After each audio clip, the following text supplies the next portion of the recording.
Puis je le dirai pas à soir non plus. C'est une fille de la péninsule acadienne. C'est grand, la péninsule acadienne. Je dirais dans la région Grand-Anse-Pacquettville. Ce coin-là. De ma génération. Mais dans la chanson, il y a quand même des...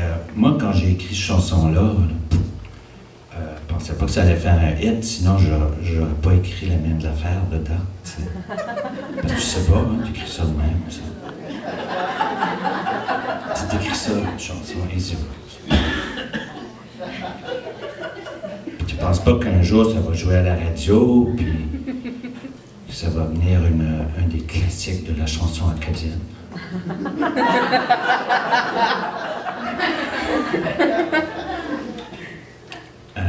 Parce que j'aurais pas écrit la fois qu'il a fait une overdose. J'aurais été gêné, tu sais, on peut pas dire ça, un hit à la radio. Puis j'aurais pas écrit je portais des caleçons à clapet. J'ai jamais porté de caleçons à clapet. Je sais même pas si mon père a porté des caleçons à clapet. C'est plein d'anachronismes.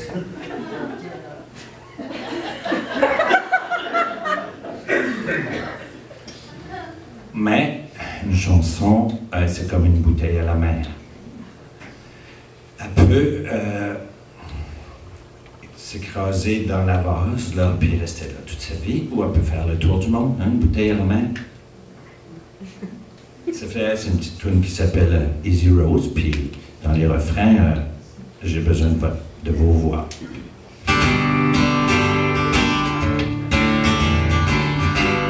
C'était dans le temps qu'on avait 20 ans. Je vivais dans une cabane pas loin de chez mes parents.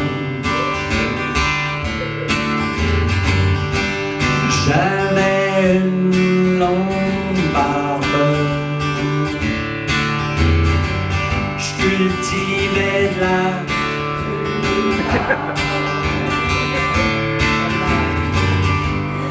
Toi, t'avais des belles tresses, puis une chatte qui s'appelait Princesse. Ton prénom c'est Marie-Rose, mais on t'appelait Easy Rose. T'en souviens-tu, Easy Rose? Comme on voyait l'avion rose, Easy Rose, Easy Rose.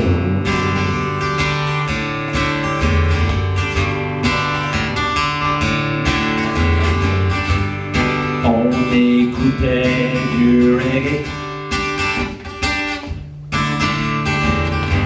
puis on se tenait avec une gang de joyeux gays. On faisait ben de la boucane, puis on buvait pas beaucoup de tisane. Tout enroulé dans mon tapis, on philosophait toute la nuit. J'avais écrit sur le mur comme ça pour rien. Il fait chaud, ça pue, puis on est ben.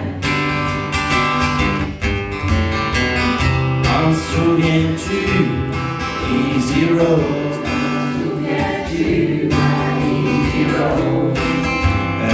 Quand on se lavait à la hausse, Easy Rose. T'en souviens-tu, ma Easy Rose?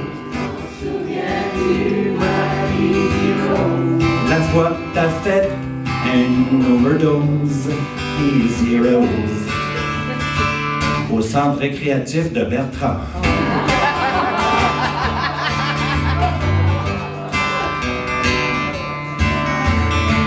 Oui, dans dans ce temps-là, on avait des tables de pool, du bowling, puis le monde fumait toutes sortes d'affaires.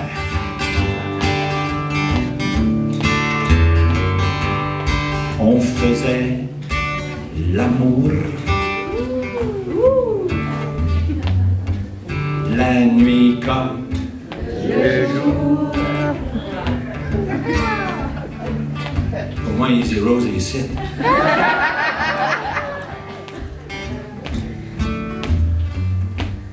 Juste comme ça, au pif. Sans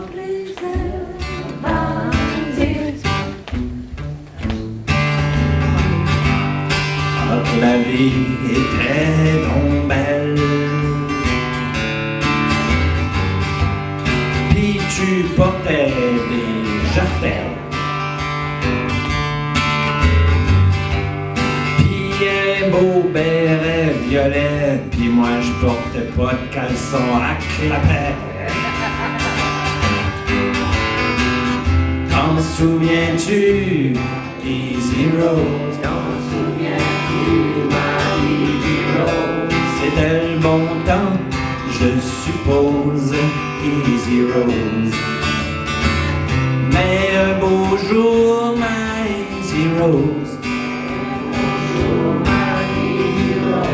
t'es parti avec un gars, même Ram Cook, Easy Rose. Easy Rose, Easy Rose. Et vous chantez bien, merci beaucoup mesdames, messieurs. Easy Rose.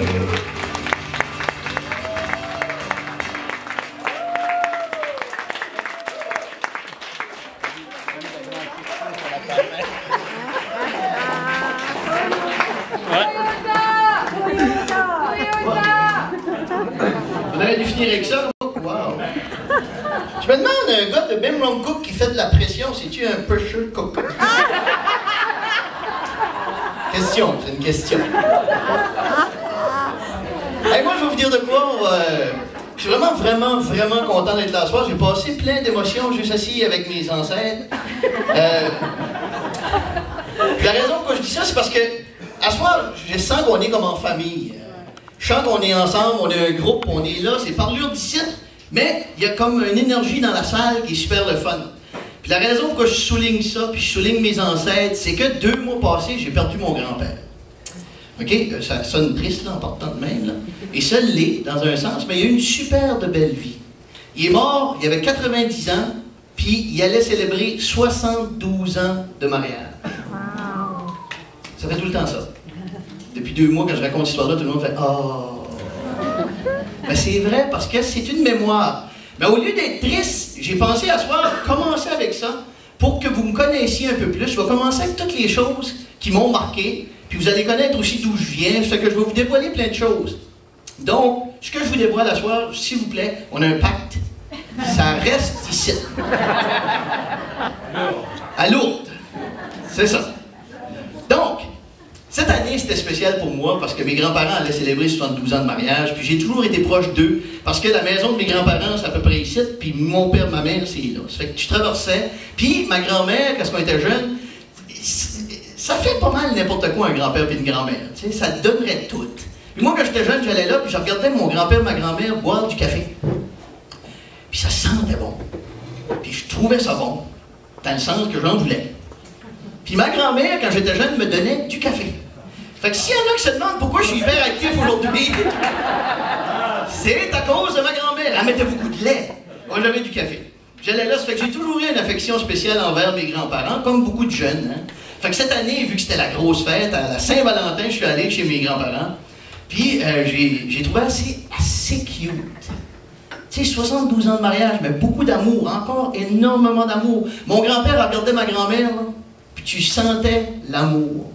Il la regardait et disait « Ma petite poule, va me chercher un thé. Un bon thé, là. Tu fais le meilleur thé, ma petite poule. » Puis ça me touchait. Il disait « Ma cocotte, grouille pas ma cocotte. Grouille pas, je vais aller te chercher un biscuit. Ma petite Barbie. » Il y avait une grange quand il était jeune. Il utilisait les mots de la grange pour des mots d'affection. Mais à un moment donné, j'ai été obligé d'y parler. J'ai dit, Pépère, c'est incroyable. Incroyable. T'es tellement romantique. Tu sais, puis c'est un homme qui travaillait dans le bois, un homme dur. C'était pas habituel d'avoir un homme de cette carrure-là, 4 pieds 8, aussi romantique. Le gars qui avait travaillé dans le bois, il avait encore de la gomme de sapin dans les ongles, tu sais. Même si ça faisait 10 ans qu'il bûchait plus. Tu peux perdre, t'es romantique. Il me regarde et dit, Luc, je suis pas romantique. Je me rappelle plus de son nom.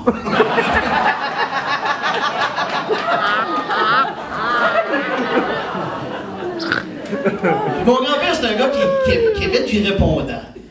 Je pense que c'est là que ça devient, moi. Parce qu'à ses funérailles, on était là, puis tout le monde était triste, puis en même temps, il avait fait une belle vie. Puis quand je me suis retrouvé dans la maison familiale de mes grands-parents, on était tous mes oncles, mes tantes, ils ont eu 12 enfants. J'ai beaucoup d'oncles, beaucoup de tantes, beaucoup de cousins, cousines, puis c'est plein. Puis j'ai assis là, puis ils sont tous là, dans la maison, puis ça a pris après un bout, tu sais, le monde a assez braillé, puis là ça arrive, puis ça envoie des jokes, puis j'ai regardé, je me dis, tabarouette, c'est moi le plus straight dans cette famille-là. Fait que définitivement, c'est à cause de cette famille-là que j'ai du répondant, puis je le décerne à mon grand-père à soir. Je vais vous raconter une petite histoire. À un moment donné, ils passaient pour ramasser parce qu'ils ont fait une grosse piscine à Campbellton. Piscine olympique, là, quand même, c'est pas rien. Donc, ils devaient ramasser de l'argent.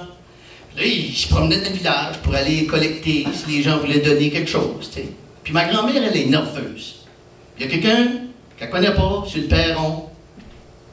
Ça la met sur les nerfs. Mais elle est accueillante, tu sais, ça cogne à la porte. Elle dit, Bernard, il y a quelqu'un sur le perron, Bernard. Il a dit, ben, ouvre la porte, tu sais.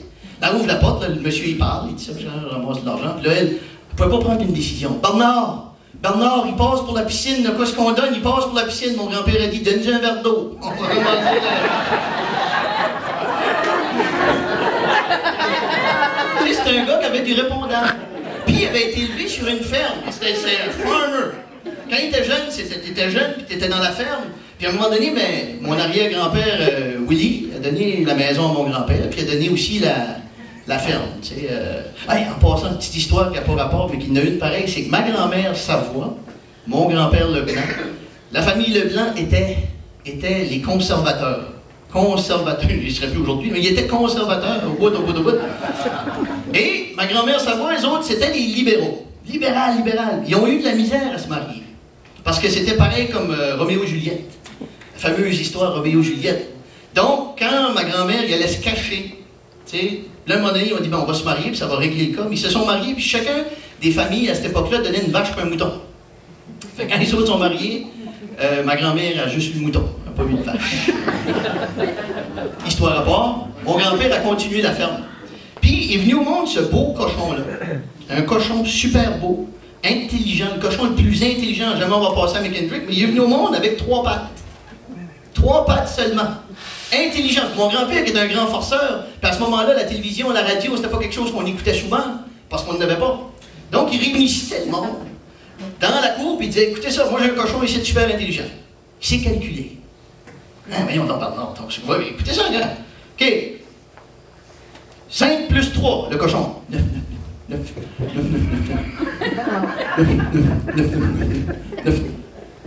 8 plus 1, 9. 6 plus 3, 9. Il y avait un spot dans le groupe, puis il dit, OK, 4 plus 4. Mon grand-père, il donne un coup de pied. Oui!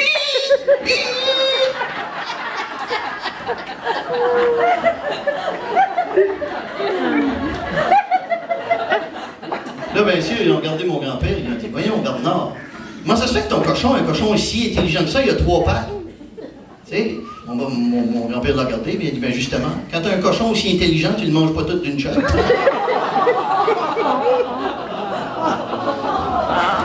T'as pas aimé celle-là, Claude?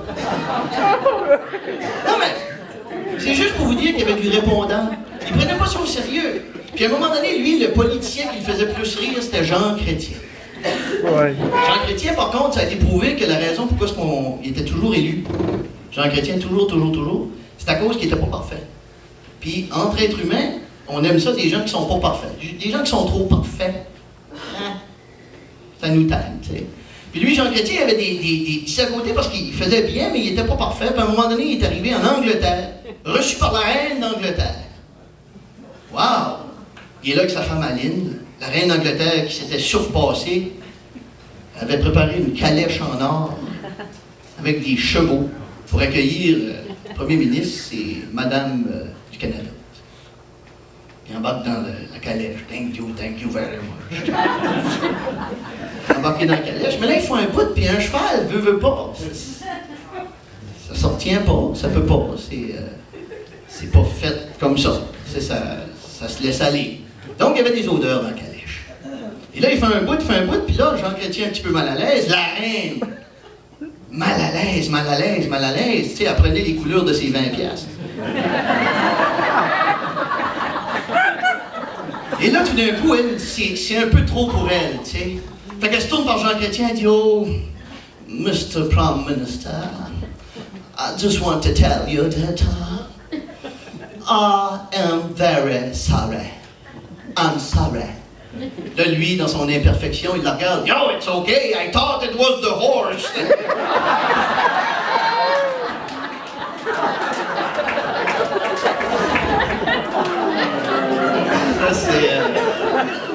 C'est mon grand-père. Puis il y avait des blagues, mon grand-père, des blagues qu'il aimait raconter. Parce que, tu sais, quand t'as eu 12 enfants, etc., ben là, des blagues d'accouchement, tu peux en faire, tu sais. Parce que moi j'ai beaucoup d'admiration pour les femmes, parce que vraiment, moi, j'ai eu 3 enfants, puis me rappelle pas beaucoup. Ma femme était dans les souffrances, puis moi, j'étais dans les Horace. J'étais dans les convulsions. J'essayais de l'aider. Tu sais, j'avais pris des cours avant, comment la frotter, comment la... Ça n'a pas marché. Le docteur disait, toi, moi, oui, toi, tasse-toi. Tu sais. Fait qu'à un moment donné, mon grand-père racontait cette histoire-là, qu'il y avait 3 hommes. 3 hommes. Ça a donné que c'était une grosse soirée. 3 accouchements, 3 hommes sont là, sont paniqués bien raides, sont là. Les femmes sont en train de cacher. T'entends des hurlements dans l'hôpital. Les autres n'en peuvent plus, là. Ça va-tu finir? Ça fait 12 heures que ma famille est là. D'un coup, le docteur sort. Les gars le regardent. Regarde le premier homme, il dit, monsieur, votre femme vient d'avoir des jumeaux. Ah, dit, 2? Ouais. Oh my God. Incroyable. Quelle adonnance. Je viens de 2 montagnes. 2. Ben correct, il regarde l'autre gars. Il dit à l'autre gars, il dit, vous, monsieur, grosse soirée, 3. Des triplets. Le gars regarde l'autre, il regarde le gars de 2 montagnes, il dit, hey, moi, je viens de 3-Rivières.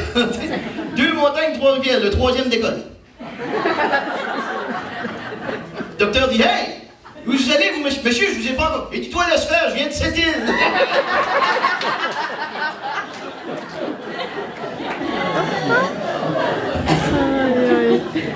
Mon grand-père avait un chat qui parlait.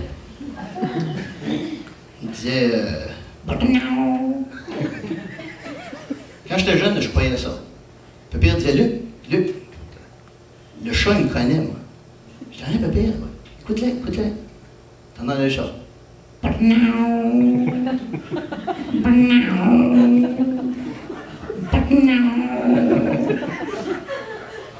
Je croyais ça jusqu'à temps que je vois un autre chat.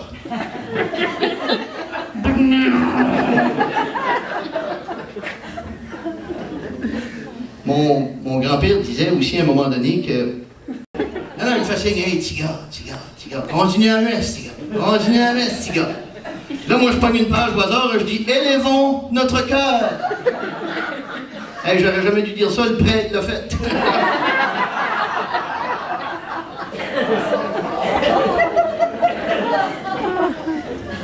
Dire comme Dorine, ça c'est des souvenirs qu'on devrait pas raconter peut-être. Ben j'ai bien eu du fun à McKendrick. McKendrick, savez-vous c'est où McKendrick? McKendrick, c'est au nord du Nouveau-Brunswick. C'est une montagne, c'est plus haut que le mont Sugarloaf. En altitude, c'est plus haut que le mont Sugarloaf, mais ça a habité. Ben moi je suis habitué, ça je veux dire. Moi je suis habitué parce que le monde qui monte là pour la première fois, les oreilles bouchent. C'est tellement haut, il y en a qui saignent du nez. Non, c'est haut. Tu sais que c'est haut. C'est tellement haut que quand tu viens de là, t'as pas le choix d'être catholique, comme disait ma mère. C'est là qu'on vit dans le ciel. Hey, c'est pas de quoi dire un enfant. Tu sais, moi, quand j'étais jeune, j'étais dans ma chambre. J'avais tout le temps peur que le bon Dieu sorte du garde-robe. Tu sais, il y avait des chums qui avaient peur du bonhomme Saturne, du fantôme, des monstres. Moi, c'était quand je faisais mes prières. Notre Père...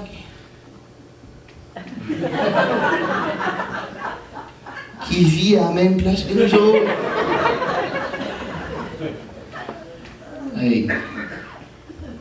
Ça, c'était, mettons, les moins beaux côtés de McKendrick. Mais dans mon temps, je sais pas si vous autres aussi c'était comme ça, on restait pas dans les maisons. À McKendrick, t'avais de la place, là. Oui, c'était haut. Tellement haut que fallait descendre pour aller glisser. Hein? Non, mais c'était haut, c'était haut. Quand il y a un avion qui passait, tout le village. Mais c'était super beau. Il y avait des étendues, des places, des kilos. Tu sais, puis je me rappelle encore, parce que nous autres, dans notre temps, là, tu jouais pas dans notre maison. Tu sais, aujourd'hui, les jeunes, ils ont des Fisher Price. Nous autres, c'était des fiches le camp. Tu viendras dîner. Aujourd'hui, ça joue le oui. Nous autres, c'était le non. Ouais, le ho. Tu sais, mais à l'extérieur, à McKendrick, c'était tout un monde. Je pense que c'est pour ça aussi que je suis comédien. Tu sais, je vais donner une partie à ma famille là, qui avait du répondant, mais il y avait tellement de personnages. C'était rien que des personnages. Mais pour commencer, pendant longtemps, je me suis posé la question, pourquoi à McKendrick on baptise le monde? Sérieusement, parce que dès que tu sors de l'église, si tu as un petit affaire de travers, on te rebaptise. Des sobriquets, vous devez avoir ça vous autres tous, des nicknames. T'as pas besoin de grand-chose. Je me rappelle quand j'allais à l'école, moi je me tenais avec Petit Noir. Il était blême comme les fesses d'un albinos. Petit Noir, tiens. Smiley Pit. Il n'y avait pas de dents dans la gueule. Puis Gogos. Il y avait eu un accident de bicycle.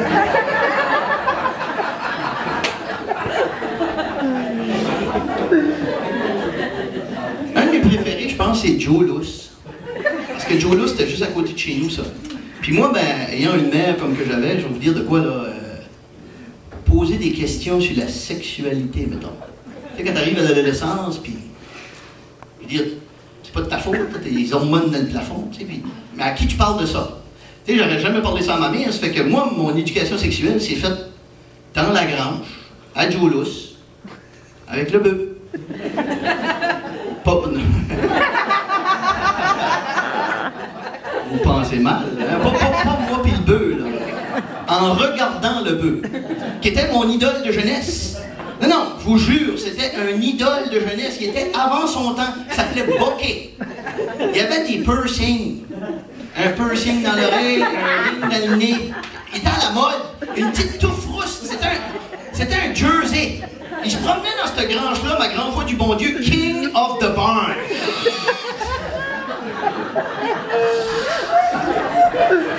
Je savais pas qu'un jour je l'imiterais, là.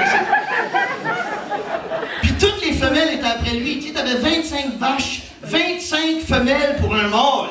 Tu sais, à tous les jours, j'avais l'impression de voir un épisode de Bachelor. Puis les vaches l'aimaient vraiment. Ils venaient les jambes molles en le voyant pis tout. Tu sais, ben, je peux comprendre, là, 1500 livres d'Ember qui te montent sur le dos, je viendrais les jambes molles, moi et tout. Mais pour moi, c'était ça, la vie. Tu sais, puis dans une grange, à McKendrick, il s'en passait des affaires. Nous autres, ça n'a jamais été une source sûre, mais un gars qui s'appelait Bobby Bornick. Lui, Bobby Bornick, il se promenait dans le village, il faisait peur au monde. Il y avait comme un spasme. Lui, avec lui, tu n'avais pas besoin de télévision. Lui, il avait des cheveux longs. Il avait des lunettes 3 fois sa size. Il y avait un œil qui n'avait jamais visité l'autre. Puis c'était un spasme. Hey!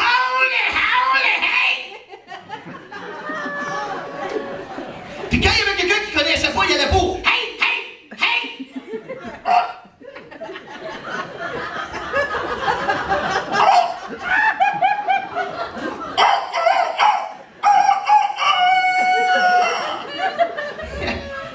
Il avait pogné la tourette du coq. Non, mais imaginez, c'était comme un village de Schtroumpf ou un village de Gaulois où chacun avait une identité. C'est incroyable, il y avait Pepette Vanvette.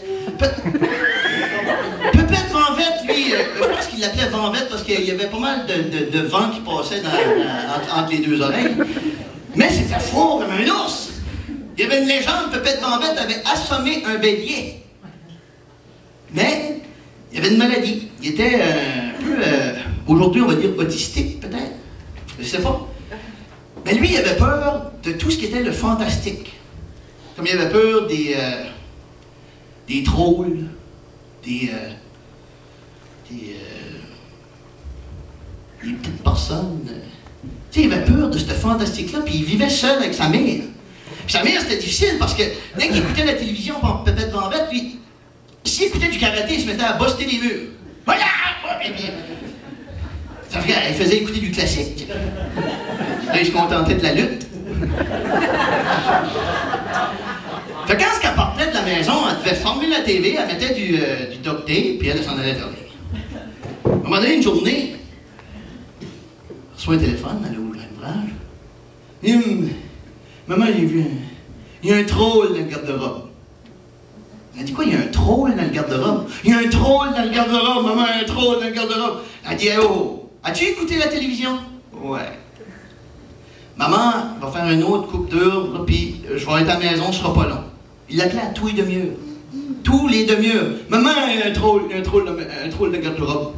Il y a un troll dans le garde-robe. Là, elle dit à son patron, elle dit, regarde, je vais être obligé d'y aller, il appelle à tous les demi-heures, tout ça. Fait que finalement, elle s'en va à la maison, Pépette est là, il est assis. Il a tassé une table, il est assis là avec le téléphone. Il y a une table de tassée jusqu'à le garde-robe, puis il est là avec son téléphone.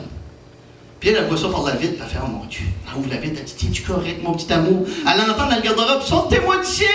Sortez-moi d'ici!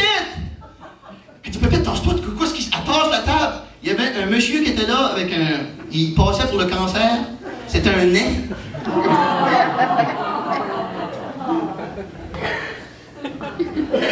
Un trou dans la garde-robe.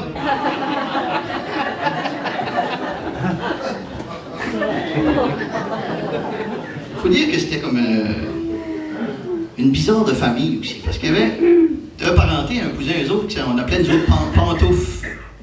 Lui, Pantouf, il pensait qu'il y avait toutes les maladies du monde. Je ne sais pas s'il y en a ici qui en ont dans leur famille, là, ils pognent toutes. Ils ont toutes. Tu sais, si la maladie passe pas, ils vont l'attraper pareil, tu sais. Ils vont faire sûr qu'elle passe, tu sais. Puis lui, Pantouf, il se promenait dans le village, il y avait comme une espèce, il y avait des jogging et tout ça, mais il se mettait comme une jaquette d'hôpital avec des pantoufles. Il se promenait, lui, que ce soit l'été, l'hiver, il se promenait avec ses pantoufles, il mettait des sacs à pain, avec un clip. 2 sacs à pain, puis il se promenait de même. Il voulait que le monde trouve qu'il fait pitié. Il allait voir le monde, il disait, d'où ça arrive, pantoufle? J'arrive de l'hôpital, là. J'ai été prendre une prise de sang, là. Pic. Ils n'ont pas trouvé. Ils n'ont pas trouvé. Ah non, ils n'ont pas trouvé. Lui, c'est le seul gars que je connais qui a pogné la picote, la rougeole, la rubéole dans le même fin de semaine. S'il n'avait pas tombé dans le coma, ça aurait piqué en titi cette affaire-là. Non, c'était un gars, il avait pogné une grippe qui a duré, d'après moi, 10 ans. Puis même avec une grippe, il y a beaucoup de bûcherons.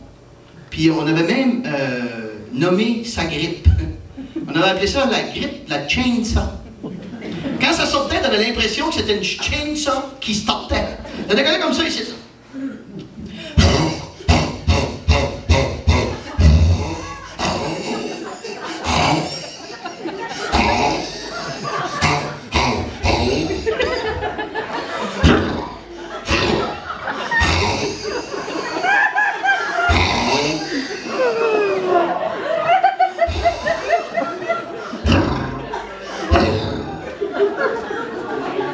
Il y a 3 fois qu'on a cru qu'il était mort.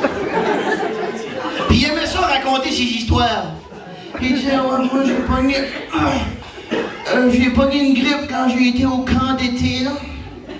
Ah, les maudits camps d'été, j'ai ça, les camps d'été, maudits camps d'été. Ah ouais, quand est-ce qu'on va là, ils nous font jouer des jeux. Comme l'autre jour, ils nous ont fait jouer à l'Indien.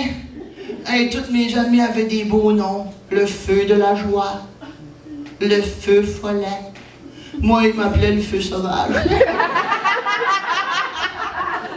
Non, mais même si j'ai été malade, mes parents ont toujours été derrière moi. Ah oui, ils m'ont toujours poussé à aller plus loin. Plus loin, plus loin, plus loin. Il avait assez peur que je lui donne quelque chose. Ils m'ont même envoyé voir un nez spécialiste. Ouais, le docteur Kevorkian. Lui, il m'a donné un stuff bleu. Moi, ça m'a rien fait, mais... ça l'a tué mon ver solitaire. Il s'appelait Méo.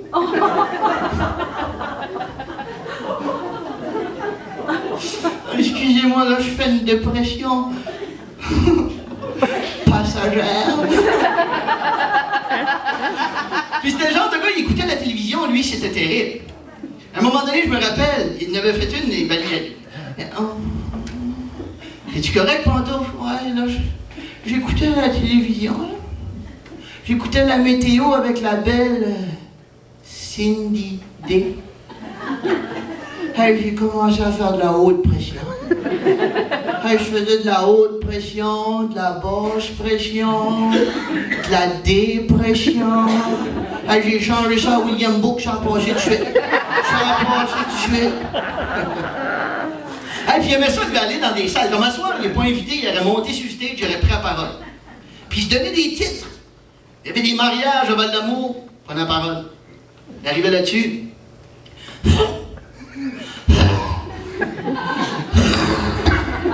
Après ça, il n'y a plus personne qui osait toucher le micro.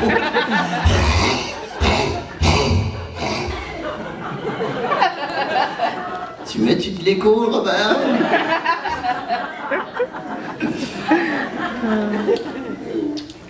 Ben, j'aimerais vous dire qu'en tant que président de l'Association des grands malades de l'Est, j'aimerais ça vous dire que nous autres, les malades, on aime ça quand vous organisez des activités pour ramasser de l'argent pour nous autres. Mais s'il vous plaît, choisissez vos activités. Parce que des fois, l'activité va pas pantoute avec la maladie. Comme l'autre jour, là, ils ont organisé un voyage à la cabane à sucre pour venir en aide aux diabétiques. Ça n'a pas été long, ça s'est transformé en party d'épipène, cette affaire-là. Puis j'ai vu dans le journal qu'ils organisaient un tournoi de poche pour venir en aide aux hommes infertiles.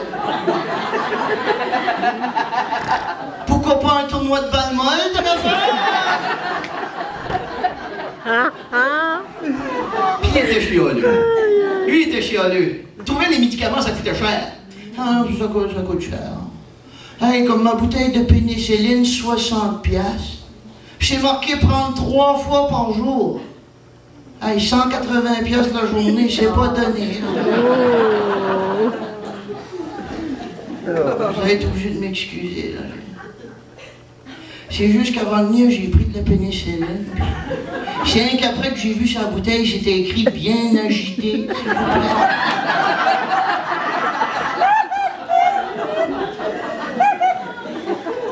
Ah, il n'y a pas un des mauvais côtés à être malade. Hein?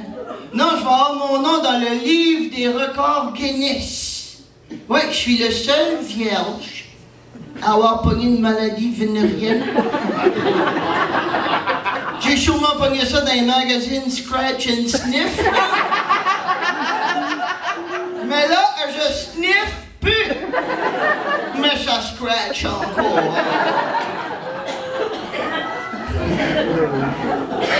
On va arrêter ça là. Ben avant d'arrêter ça là, il m'a fait une terrible. À un moment donné, il y a un gars que, tu sais, tu lui disais de quoi, puis il le pognait. Il y a même un gars qui arrivait à côté de lui, puis il a dit « Hey, pantoufle! » Ouais. J'ai refait la toiture de ma maison. Hey, il a pogné le bordeaux, quelle force. Mais ça, c'est pour moi les histoires de McKendrick, parce qu'après, je suis sorti de là, j'ai glissé jusqu'à l'université de Moncton. Puis quand je suis arrivé à l'université de Moncton, il y en a-tu d'autres qui ont fait à l'université de Moncton? J'ai trouvé ça vraiment le fun de faire à l'université de Moncton. Moi, j'étais en théâtre. Puis quand t'arrives d'une petite place comme McKendrick, on faisait, nous autres, les soirées amateurs à Val-d'Amour. Moi, c'était vedette locale. T'arrives au département, t'es 18 dans le cours, mais t'es 18 vedettes locales. Fait que là, faut que tu te calmes, puis tu commences à rencontrer plein de monde. Puis tout d'un coup, un de mes premiers amis, un Africain, il s'appelait Rassidi. Moi, je restais aux résidences. Il va vous expliquer comment on s'est rencontrés dans les toilettes. Pas vu beaucoup d'Africains avec un drink. Fait que déjà, je suis un peu ignorant. Niaiseux aussi, quelque sorte. Tu sais, là, puis pas raciste, par exemple, mais care pas plus que ça. Tu sais, genre... Je rentre dans la toilette, c'est une toilette centrale, on est tout le tour, l'étage est comme ça, je rentre dans les toilettes, j'ouvre la toilette. Oh, les boys! T'as un Africain d'assis d'un urinoir avec son journal. Je suis sorti. Là, j'ai pensé à mon affaire. J'ai dit, là, il faut que j'y dise. Parce que probablement, j'étais le 8e qui rentrait et qui sortait. Tu sais. Là, je rentre, j'ai dit, excusez-moi, je veux pas être impoli ni rien, mais ça, là, j'ouvre la petite table. Ça, c'est pour numéro 2. Puis ça, c'est. Tu sais, vous avez pas remarqué qu'il n'y avait pas de papier. C'est pour ça que j'ai mon journal, mon frère. À partir de ce moment-là, j'ai vu que c'était un gars qui avait du répondant. J'ai dit, moi puis lui, on va être chum. Puis on était chum pratiquement les 4 ans qu'on était là. À un moment donné, il y avait fret. Il y avait fret, extrêmement fret. On était au mois de septembre. Tu sais. Fait que j'ai dit, va te chercher des mitaines, va au centre d'achat, va sortir des mitaines. Il est allé au Highfield Square. Il a pris l'autobus. Il est revenu avec des mitaines de Fourneau. Mais c'était un gars qui était comme, comment je pourrais dire ça, on avait du fun parce que il m'apprenait un petit peu de sa culture, moi j'ai appris un petit peu de la sienne, puis ensemble, on a découvert le chiac. On était au restaurant. Moi, venant du Nord, le chiac, je connaissais pas ça plus qu'il faut. T'arrives à l'université, t'as 18 ans. Je me commande un lunch, on est au restaurant. La serveuse, super gentille. Par contre, elle arrive à moi et elle dit, tu veux façon pop que tu veux?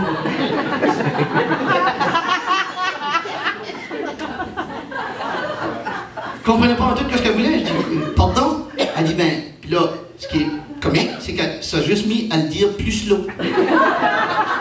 Ma regarde, elle dit, je façon de pop que tu veux.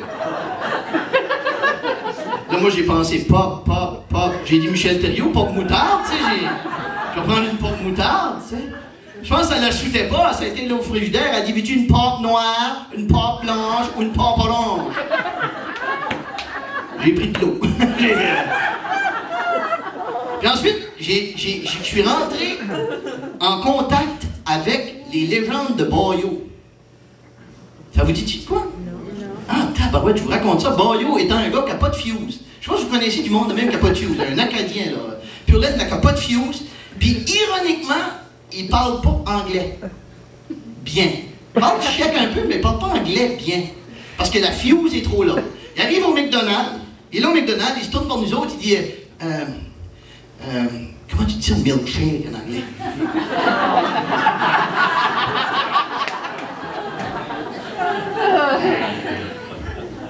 Milkshake. Oh, oui, ok. Nerveux, pas de fuse, c'est nerfs. Il arrive à la femme, il dit milkshake. Elle dit what? Milkshake. Elle dit milkshake. Vanilla.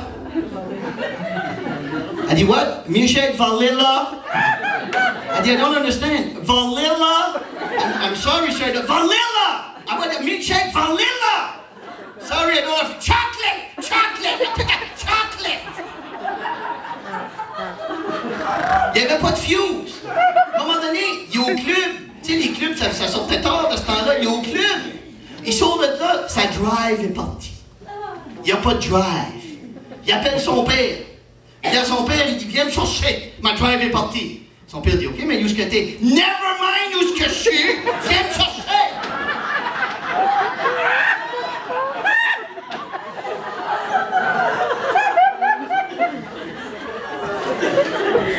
C'était quand même des belles années à l'université, par contre. Vraiment le fun. Puis, une chose, c'est que, c'est ironique que mon nom, c'est Leblanc. Puis c'est quand je suis arrivé à l'université que j'ai réalisé que j'étais majoritaire. Puis que j'étais acadien. Parce que chez nous, à l'époque, à cette heure, c'est beaucoup mieux, mais à l'époque, t'enseignais pas ça à l'école. On était des Français, lui c'était un Anglais. Lui, c'était un autochtone. On était pas mal ça qu'il y avait. On savait qu'il y avait des Indiens, des Français, des Anglais. Puis là, on commence à m'expliquer l'histoire, puis là, je commence à comprendre l'histoire, puis là, j'écoute l'histoire, puis c'est l'histoire de l'Acadie, puis c'est moi, puis le colonel, ou en tout cas un de ceux-là qui faisait partie de tout ça, puis qui nous a déportés, il s'appelait Moncton. Puis on a une université francophone, puis ça s'appelle l'Université de Moncton. Je dis, tabarouette qu'on est accommodant, ouais. Je me suis dit, tabarouette, c'est comme si tout d'un coup, aux États-Unis, ils ouvraient Ben Laden Airport. En tout cas, je voulais juste vous dire merci beaucoup pour la soirée. Merci d'être là. J'espère que tout le monde sera là aussi demain pour les contes trotteurs. Avez-vous passé une bonne soirée? Dites-le à vos amis, dites-le à tout le monde. Demain, on sera là, on fait une tournée, on s'amuse à faire le tour. On est-tu prêt à s'en aller ou... Ouais? Je pourrais vous raconter un autre personnage. Oui. Ok. Tikraï. Fait que là, vu qu'on est ensemble, on est des amis, je peux vous en compter une. Mais c'est pas moi, c'est lui. Il était un petit peu plus salé, un petit peu. C'est correct, ça? Oui. Fait qu'il mangeait des frites puis des chips. Puis, tu sais, salé, là. Je sais pas quoi vous pensiez, là. Fait ça, c'était Tikraï. Lui, il parlait, il était pitché, il était high pitch. Il était hey, ça va? Vous content, ça va bien? Ça va bien? Ça va bien? Ça va bien? Ça va bien, Claude? Ça va bien? Ça va bien? Ça va bien? Claude, ça va bien? Tu parles pas, Claude? Ça va bien? Ça va bien? Robert, il se prend pour le bon Dieu. Il met de l'écho. C'est beau, Robert. Et je vous dis, moi, oh boy, j'aime ça les femmes. Oh, moi, j'aime ça les femmes. Oh, moi, oh, les boys. Oh. Moi, les femmes, j'adore ça les femmes. Moi, j'ai eu une femme de ma vie. La femme de ma vie. Une femme incroyable. Une femme, oh my God. C'est la femme idéale. 378 livres. Il n'y a pas une place sur le cause qu'elle n'avait pas un tatou. Non, mais c'est la femme idéale. J'avais de l'ombre l'été, de la chaleur l'hiver, puis des bandes dessinées à l'année longue. Mais j'ai fini, mon pièce, c'est fini. Ah oui, c'est fini, parce qu'elle aimait ça, promener tout nu dans mes... Moi, ça me dérange pas, mon père non plus, mais ma mère, là, j'étais trop. Fait que là, je vis tout seul dans mon appartement, m'acheter un chien. Des fois, un chien, un beau chien. Pas d'argent pour faire opérer, par exemple? Oh non, pas d'argent pour faire opérer, tu dois des 10 000. Fait que je lui trouve un truc. S'il y en a qui veulent un truc, j'ai un bon truc. Je l'ai habillé exactement comme moi. Comme ça, il se promène dans la paroi et lui non plus poigne pas. Il faut faire attention, l'autre jour, le voisin n'était pas content, il disait qu'il m'avait vu faire mes besoins sur son porte-terre. Fait que là, quand t'es seul, t'as pas d'argent, mais t'écoutes des films. Moi, j'écoute des films. Je ne joue pas, j'écoute des films. Et là, on commence à d'écouter tout dans le même film, et je trouve un truc. J'ai trouvé un truc.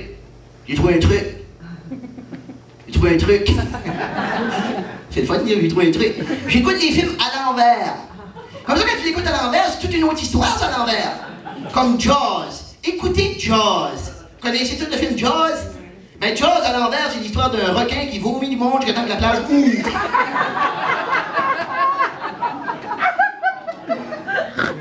Et en écoutant la télévision, j'ai réalisé une chose, mesdames, les femmes, c'est que vous autres, vous nous aimez les hommes comme vous aimez le chocolat. Ben oui, c'est clair. Je regarde des annonces de chocolat, c'est sûr et certain, les femmes aiment les hommes comme les chocolats. Tu sais, il y en a comme ça, les Mr. Big. Il y en a comme les Ho Henry. Il y en a d'autres comme ça, plusieurs autres, c'est les Three Musketeers. Et juste en vous laissant comme ça, je dois vous dire que s'il y en a qui sont intéressés ce soir, je suis encore un Cherry Blossom.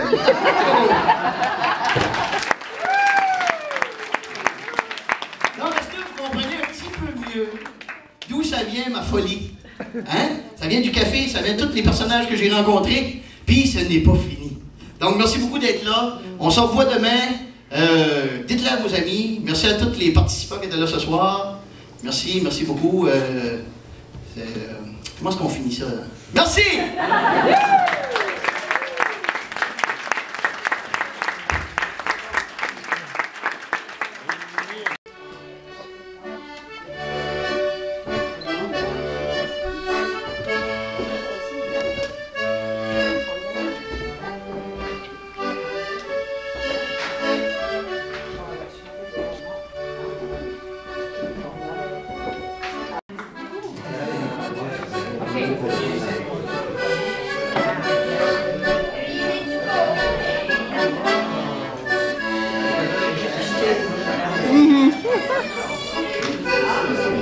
C'est OK.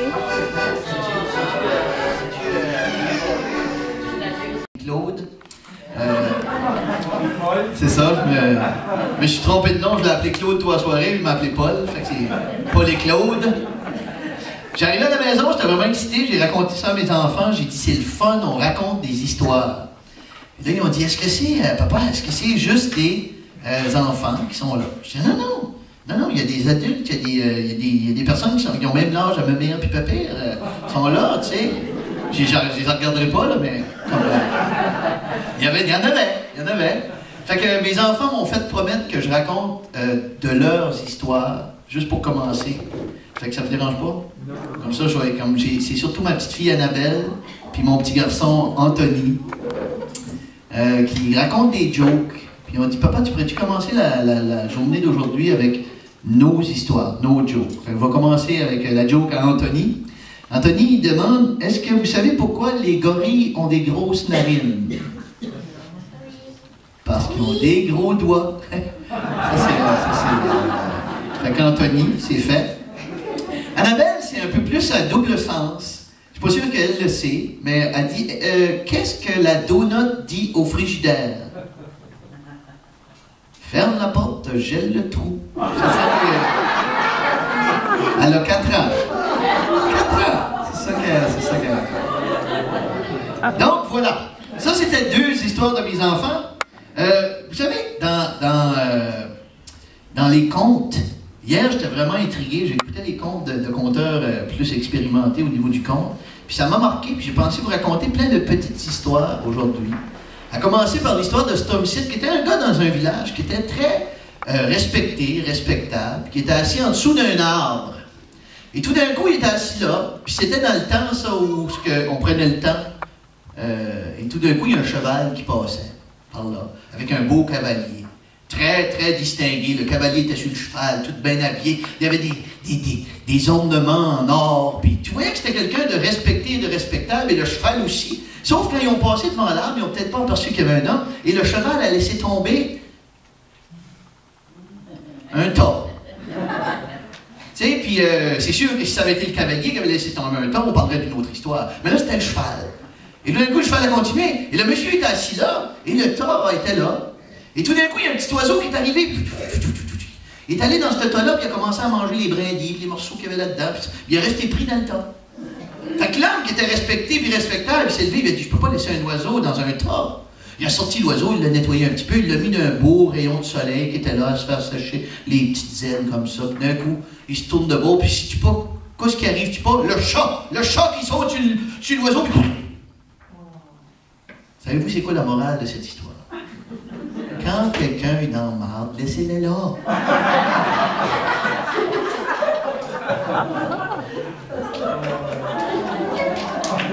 C'est comme l'histoire de cette vieille madame-là. Une madame qui était rendue à 112 ans, imaginez-vous. Tellement âgée que ces 112 ans, elle n'avait plus personne de sa famille qui existait. Elle avait dépassé tout le monde. Hein? Tous ses enfants, ses amis étaient tous encore partis, tandis qu'elle, elle restait, et même monsieur le curé était parti avant elle. Puis elle, c'était une femme, là, une femme impliquée, une femme qui faisait du bénévolat. Il y en a sûrement ici à Mébanco qui font du bénévolat, Thérèse, non? Et puis, tout le monde, quand il y a une paroisse comme ça, il y a des gens qui sont respectés, qui font du bénévolat. Le soleil! Qui à chaque jour nous émerveille. Bon, vous êtes bon? Donc, le petit gars en méthode, à un moment donné, qui aimait ça jouer des tours. Quand ça arrivait le temps de l'hiver, il vérifiait sur la baie, parce qu'il y en a qui sont des pêcheurs dans la salle. Pêcheurs. Pas pêcheur, Barabas. Pêcheur. Pas pêcheur. Ben écoutez, lui, le petit gars à méthode, il se promenait le long de l'eau. Quand il a vu sur la glace le meilleur pêcheur du village. Le meilleur pêcheur. Là, tu avais un petit gars à méthode qui guettait. Qui guettait voir s'il allait pogner de quoi. C'était un vrai petit job. Là. Le gars était là depuis 8 heures le matin. 8 heures le matin. 9 heures le matin. 10 heures le matin. 11 heures le matin, il n'avait rien pogné. Le petit gars à méthode était là. Il checkait ça. Et puis le pêcheur était déconforté. Il n'avait rien pogné. Fait que là, le petit gars à méthode qui décolle sa glace, quand il a vu que l'autre n'avait rien pogné, passe à côté de ce pêcheur-là, creuse un trou dans la glace, hale du poisson, hale du poisson, hale du poisson, hale. Et là, le pêcheur est expérimenté, il regarde ça, il dit, quoi c'est ça? Tu peux me dire comment je fais pour pogner du poisson de même? Fait plus 8 heures le matin que je sais de rien pogner. Moi, il faut aller le voir. Ah, ça doit être le petit gars à méthode. Il arrive à côté, il dit, hey, mon garçon! Mais tu peux me dire comment tu fais pour pogner du poisson comme ça? Petit gars à méthode le regarde.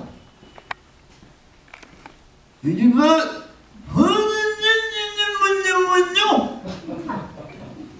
le pêcheur expérimenté, il a pensé qu'il est en train de se moquer de moi. Il dit, mon garçon, tu te moques-tu de moi, là? Comment tu fais pour pogner du poisson de mer? Petit gars à méthode le regarde.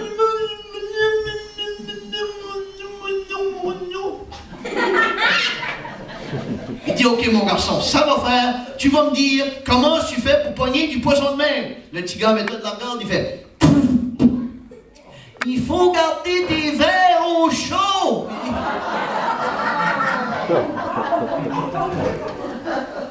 Hey, nous avons le soleil. Le soleil. Oui, nous avons le soleil. Le soleil. Hey, nous voulons le soleil. Le soleil. Qui à chaque jour nous émerveille. Vous êtes bon? Vous êtes bon. Donc, une autre histoire du petit gars méthode. Yvette Pitre.